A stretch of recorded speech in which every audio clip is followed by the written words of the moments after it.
Garage જતા મને 10 વાગે ગયા. ગેરેજ જઈને જોયું તો એક ગાડી આવેલી હતી, એને ઇન્ડિકેટર બદલવાનું હતું. ગાડીની ગેર દંડી ઢીલી હતી તો જીગરે ગેર દંડી ફિટ કરી. ગેર દંડી ફિટ કરીને જીગર ગાડી ધોવા લાગી ગયો. મને લાગે ભૂખ તો ખાવા બેસી ગયા. પછી ગયો મોલમાં થોડુંક સામાન લેવાનું હતું એટલે સામાન લેવા ગયો. સેવા કરવાનો ટાઈમ થઈ ગયો તો મેં ફૂલ ચડાવ્યા ગણપતિ બાબાને.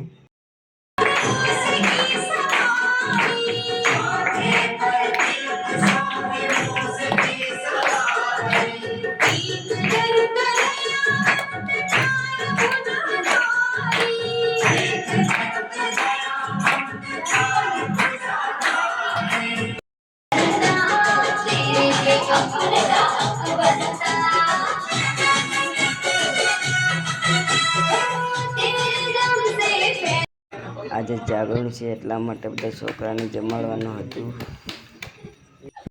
લાઈક કોમેન્ટ સબસ્ક્રાઇબ કરી દેજો.